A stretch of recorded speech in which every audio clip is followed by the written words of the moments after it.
Well, let's look then at what came out of day 2 of those impeachment hearings. We're joined by the Director of Research and Good Governance South Africa, Dr. Ross Harvey. Good evening to you, and thank you so much for your time. Firstly, when we look at, what the inquiry has been made up of today, lots of head-butting. I mean, it shouldn't come as a surprise, but, at some points one really questions to what end is all of it? Yeah, absolutely, Kathy. Thanks for having me. I think what we must understand is that there are legal processes and then there are political processes that have legal underpinnings and legal ramifications. So, as you say, we shouldn't be surprised that these kind of proceedings will be politicized because they have political implications. And of course, in our constitutional democracy thus far, we haven't had grounds to impeach a public protector, but certainly it seems clear legally that there are indeed grounds. But it is important nonetheless to establish a good governance process by which a public protector be removed. And so despite the delay in the politicization, there's merit to having this kind of process in place. Politics is sometimes theatre, but the legal arguments are relatively clear. When we look at part of the role that Mr. Ibrahim was set to play, it's really to try and define the work of the public protector and set the scope within which she's able to do her job. It seems that just on that very basis, the parties here disagree. Yeah, and those disagreements are a function of factions within the ruling party and competing parties like the EFF. I think, though, what should be clear to the public is that the role of the public protector is essentially to have a guardian who watches the guardians. So the role of the public protector was very clearly envisaged by the writers of the Constitution to be somebody who was a last-stop defense against abuses of power by the executive. The role of the public protector is very clearly defined in that his or her mandate is to investigate complaints that arrive in her office of public misconduct by members of the executive primarily. And so there shouldn't be much dispute about that.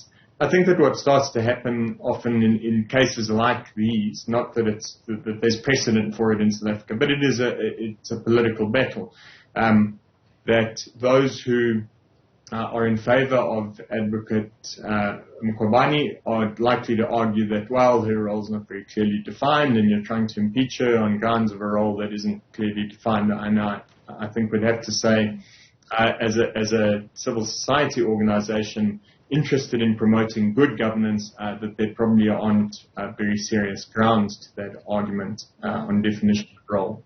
While these different arguments may make for great viewing, at the end of the day, what's really important here is the issue of governance and answering a very critical question about the role of the country's current public protector and whether or not she's actually fit to hold her job. How do you think, some of the MPs involved in this process can be conducting themselves going forward to ensure that the crux of the conversation doesn't get lost in the politics of it all? Yeah, absolutely. So, of course, all your viewers are going to say, well, it's highly idealistic. But, if there are no idealists around, then what would happen? And ideally, the politicians involved in this process actually need to leave their political affiliations at the door and deal with the merits of this particular case. Remember that it was set up with very careful legal thought given to the process that should be followed in order to prevent abuses. If it was easy to remove a public protector, that leads to all kinds of other problems. So we shouldn't be too dismayed that it's difficult to remove the public protector. What we should be dismayed at is the Stalingrad tactics and the lawfare that has been employed to try and detract or distract from the fact, and these are not my words, there are court rulings that the Public Protector has conducted herself in an incompetent manner. And so the politicians involved in this particular impeachment process, the parliamentary one, separate to the President having suspended the Public Protector, is to evaluate the merits of the case.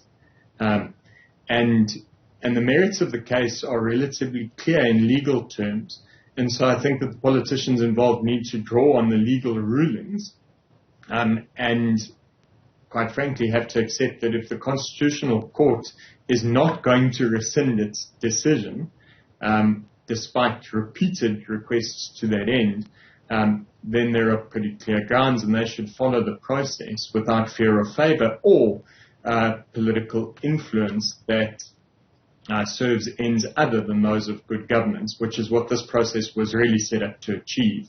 And to ensure that if this kind of eventuality should come about in the future, we now have a process by which to protect South Africans from the Public Protector that they should never have to be protected against, but here we are. Director of Research at Good Governance South Africa, Dr. Ross Harvey, and that those hearings, of course, will continue in Parliament tomorrow.